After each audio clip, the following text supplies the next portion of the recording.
Right, this is book 3 for Revit, the garage drawing, so you've got the garage open and whatnot. We're going to go to the, it says go to level 0, and then we're going to go to the annotate tab and aligned. So annotate and then aligned as a dimension, just zoom in.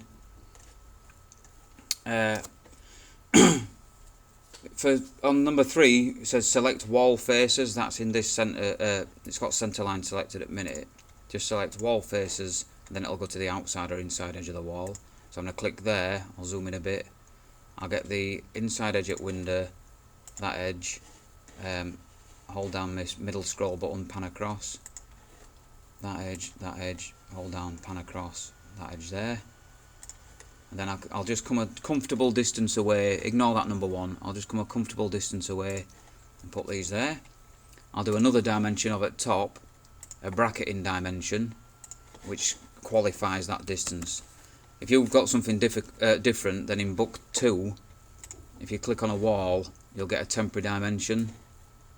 If you set that to the outsides of your wall, and then change that, you can see mine says 6,000, if yours says 5,000 and something or whatever, just change that to whatever it needs to be and everything will update. Continue like that, dimensioning this wall and this wall. If you're stuck, look at the drawing on the wall. I'm going to skip straight to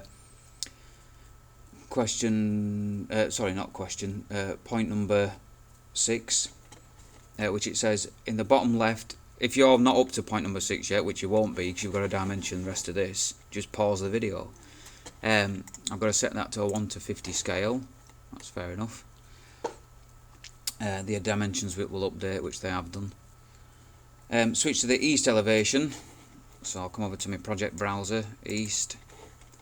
It says 1:50 scale again, so I'll change this. That's fair enough. Same for the other elevations, don't add any dimensions, that's certainly true. You tend to not dimension up elevation views. You tend to just, they're just a picture, they're pictorial. I'll click that text, I'll move that out. Sort my south view. Do you know what? There's no need to sort these out because in an elevation, we don't need to sort out these level markers. That's just me getting hung up on cosmetics. In future, I'm going to show you how to hide these, which is what you'd do anyway. So sticking on, I'm on point number 7, 1:50 scale. Same for the other elevations. So I'll change that to 1:50. Leave all the clutter and junk where it is. 1:50. I'll just check that I've done them all. Yep. Create a cross section through the width of the garage through both windows. To do this, go to your level 0 plan. So I'll go to level 0 plan, and cross section we can do with the view tab, and then there's one called section just there. I'm going to go through the middle of it like this. The section line will fully go through your building and there will be a blue dashed crop box available. That's that bad boy. Manipulate this cross box, this is point number 9, to make sure the furthest wall is inside of it. It probably is already. This sets how far we can see. So what we want to do is, I'm going to drag that so it's inside of this far wall. As an accident, let's leave it outside. And you can see that a section's been drawn. I'll just expand that section box. You can see the far wall in this, which you don't tend to want. So I'll just go back to my plan, and I'll change that crop distance, the depth if you like, the view depth, and now when I click on a section, that wall's disappeared.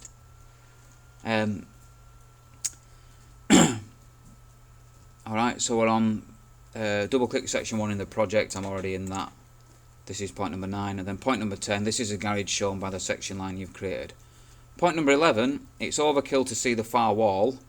Go back to level 0, so that's telling you to do what I've just done. It's actually telling you to make the mistake I've just been, so you can learn from the difference.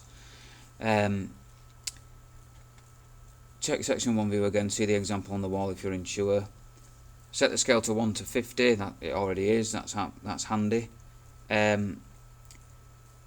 Make sure it's set to hidden line mode and set the detail level to fine. So hidden line mode it already is. In there it's hidden line. Oh sorry, wireframe, that's a mistake. Hidden line. and then the detail level wants to be fine, so you can see what's going on in these walls. To recap then, so we should have level 0 at 1 to 50. Dimmed up just means dimensioned up. Yours will look better than mine because you'll have dimensions on each side and all that kind of thing. All 4 elevations at 150, hidden line and whatnot. And section 1, this is number 13 on your handout, section 1, 1 to 50, which it is, detail fine and whatever. We can add dimensions to a section, and we're going to dimension from floor to the underside of the window, and then from the underside of the window to the top of the window. So I'm just going to click my annotate tool, aligned from the floor to the underside, and then to the top, and then just give it a comfortable distance. I'll do the the window on the other side as well. I should have done that in one string really. But there you go. I've done it in 2. We'll need to tidy up where these level markers are. Even so, point number 16, it's the wrong floor type. This has got like a metal trough underneath, which you won't have. This will be sat onto hardcore and soil. So we're going to change this floor type. So point number 16, I'll click this floor type, choose edit type. You can see over here that it's got this steel tray underneath. We'll choose duplicate, I would have thought, and we'll call it 150mm concrete slab. Press OK. And then in the structure tab, this is structure, we'll choose edit. We want the concrete to be there. It wants to be cast in place concrete, and it wants to be 150mm deep. And this metal decking doesn't want to be there at all, so we're going to delete that layer. Then I'll press OK, and then OK again. That's just a solid concrete slab now. It's exactly what we wanted. It's up here as well.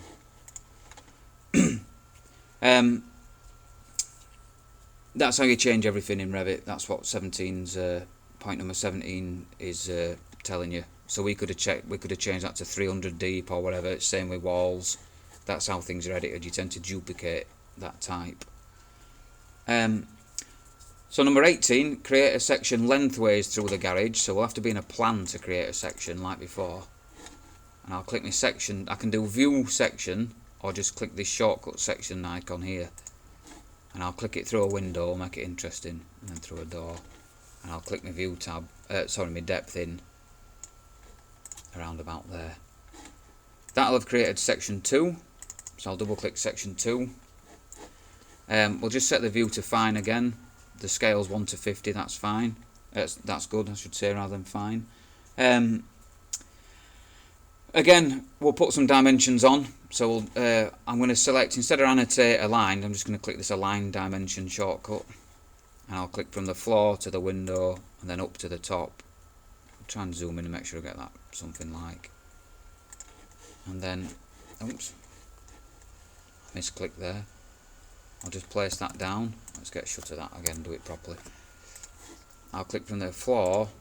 Sometimes it's easier just to get shut of things like I've done and put them in again than it is to worry about how to amend stuff. Sometimes it's that fast. So dimension tool, I'll do this door as well. I'll just cut it height. We can't really put a dimension up to the top of this roof because the section line likely, although I've guessed near the middle, it might not be at the apex. So you've been misleading someone into saying, right, that's the distance from there to there, whereas it might not be exactly right. So leave that for the time being. Yeah, so that's number 19 sorted. We'll put views onto a sheet soon, so we're going to have some text and some tidying up for number 20. So number 21, in the elevations, we'll just go to an elevation. The level markers are often all over the place. So for instance, in the, I think it's the south elevation on mine, these are within drawing, they're ugly, we don't want them on. As a shortcut, you can, if you click on a level, if you want to select another one, it'll select that instead of the one you've done. But holding down the control button, you can click something, hold control, you see that plus icon? You can just click and add things in, same for that section marker. I'm just going to hit escape because a quicker way of selecting, if I click and drag that way, you get this solid line. This is like AutoCAD for AutoCAD users. If I click the other way, it's dashed, and a dashed line selects whatever it goes through. A solid line selects whatever it goes over. So that's a much more powerful selection tool. And then I'll do Control and click. So I've got the section line and these level lines. I'm going to right click on one of the levels, hide in view elements. They're gone. How do you get them back? Underneath the main window there's a light bulb icon. You can just right click on something and choose unhide in view element and it'll come back. But either way, we'll leave that view for the time being. You're going to have to do this to each of your elevations. It's something I found particularly awkward and irritating. It's repetition. Perhaps on future versions of Revit they've engineered this out. I don't know. But either way, I mean, it doesn't take too long, but you know, we'll see. I'm just looking at this top of concrete thing here. This looks too deep on my my drawing. I think it should be nearer 600. That's better. See, in CAD you'd have to redraw that. On this, a couple of clicks and it's edited. Right, so that's all my elevations done.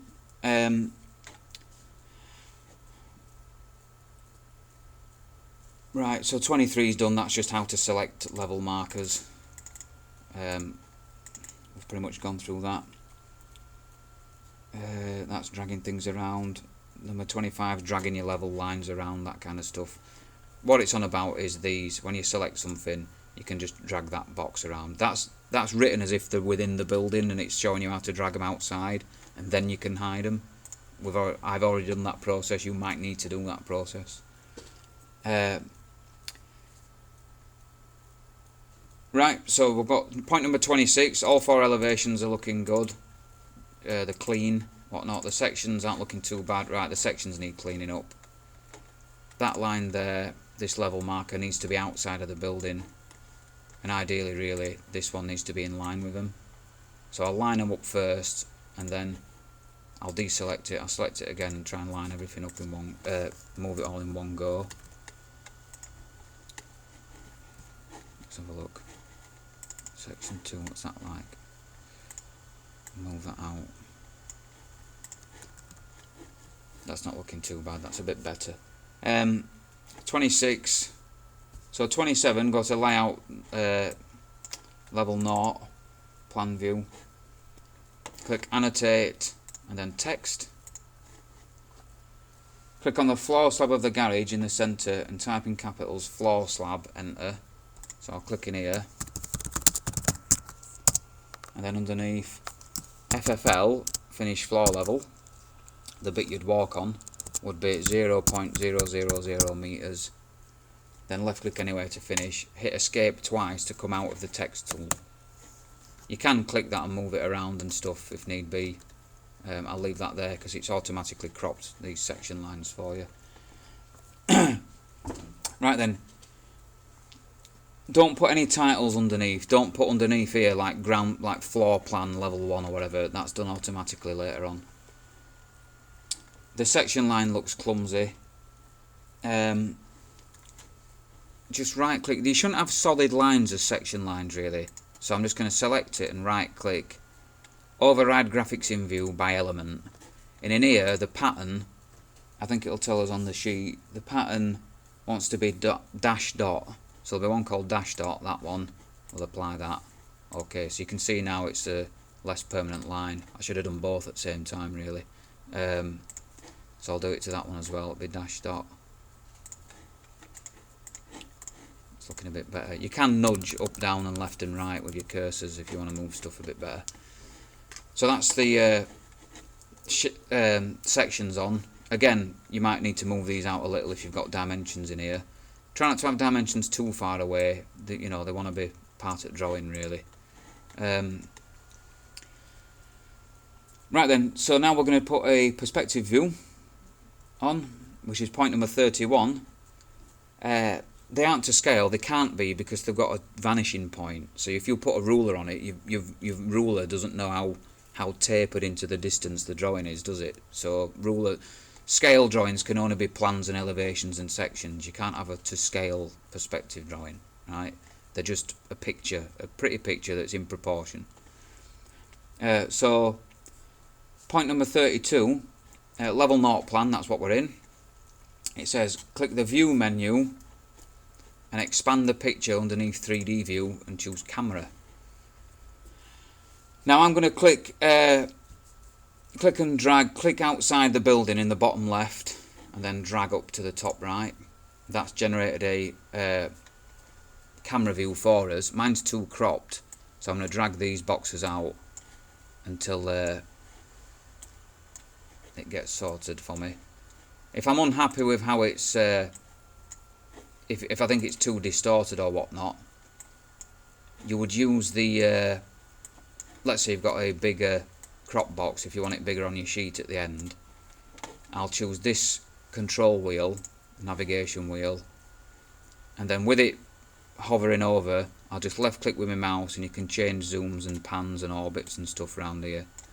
There's a walk tool which will let you, as if you're walking towards it, you know, with your head.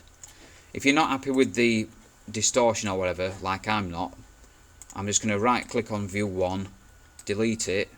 I'm going to put another camera in, but this time I'm going to go further away so it's less distorted. That's better. That's actually a little too flat, but you'll get the hang of it.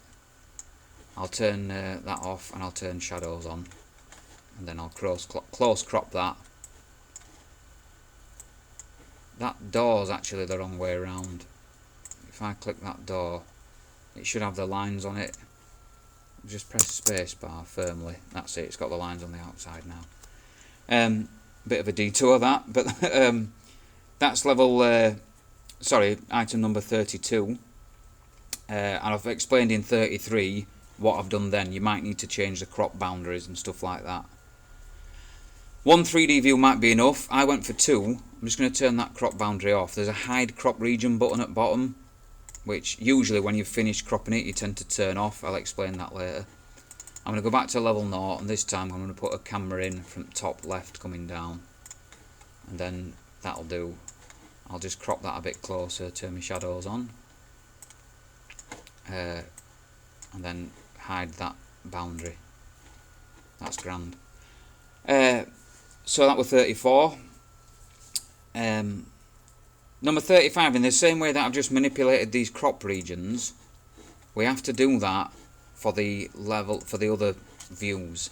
So in here, I'm zoomed way out, but I'll turn crop region on, and you want to, it's called close cropping. You want to get close up to where, don't worry about the elevation markers, just worry about the keeping the section markers in. Once you've cropped it, what am I on about? Once you've cropped it, hide your crop region again. Do the same in the elevations. This is the bit that I think should be automated. It should kind of sense the extents of the drawing and do it. So that's alright for that one. That's alright for that one. I can't remember if I did this earlier or not. And that's alright for that. That's alright for that. The section one, that's the crop region is already enabled in this. I'm going to keep the level markers in, keep the section marker in. I'm going to make that section marker closer to the building. I'll turn my crop view off. That one I'm going to make it into the correct line type. Right click, override, dash dot. That'll do. Oh, what did I do then? The hell did I do then? I listened to somebody outside, I weren't paying attention. Okay, that's it. In my other section, I'll do the same with the other section line. This needs sorting out anyway, this view. You'll find that half of your time is just getting cosmetics right, making it look nice for other people. The modelling is only half of it, less than half of it.